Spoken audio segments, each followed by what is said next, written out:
Have you ever been to a movie that makes you feel like you didn't do enough with your life and you need to get out there and do something positive for the world? That's what this movie is.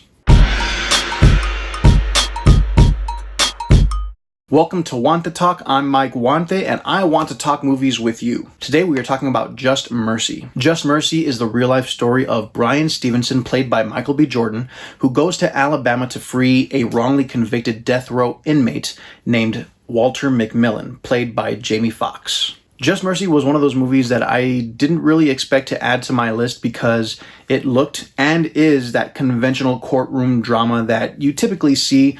You can see a lot of things coming. You know the way this whole movie is going to play out.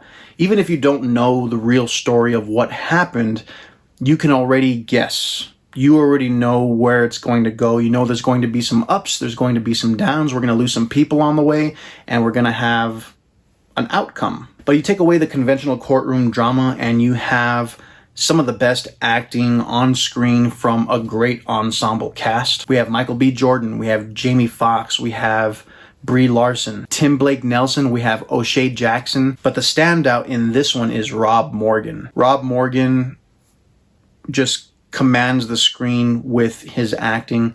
You can see this struggle within him because he's the most flawed character and he's the least innocent of all the characters. Jamie Foxx comes in with this calm, quiet subtlety to his acting, and he never breaks character. He never gets a little too crazy or over the top with his character as well. And it's some of the best acting I've seen since he's done Ray. Michael B. Jordan's also a phenomenal actor in this film where you can see the intensity, the pain, the struggle that's boiling within him. The great thing about the acting with these characters is that we see this internal struggle within each of them.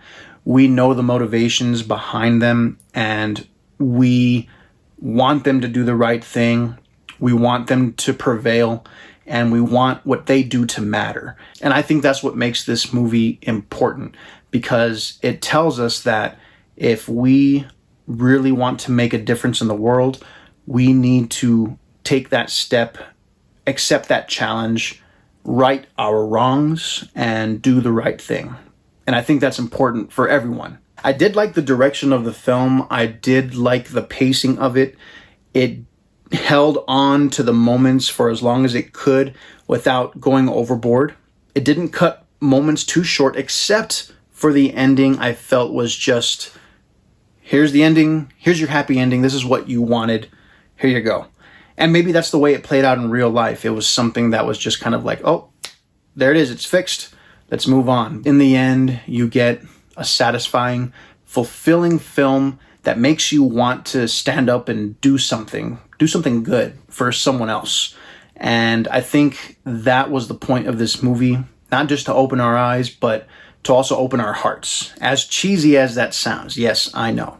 I also got this cool hat, so there's that. While overall this is a conventional, sometimes cliche film where there's not many surprises, it does leave an emotional impact. It has phenomenal acting, great pacing, and I'm going to give this movie 3 stars. And that's my review for Just Mercy. Please like and subscribe, comment below. Let me know what you plan to see this weekend. Other than that, I'm Mike Huante with Huante Talk, and that's a wrap.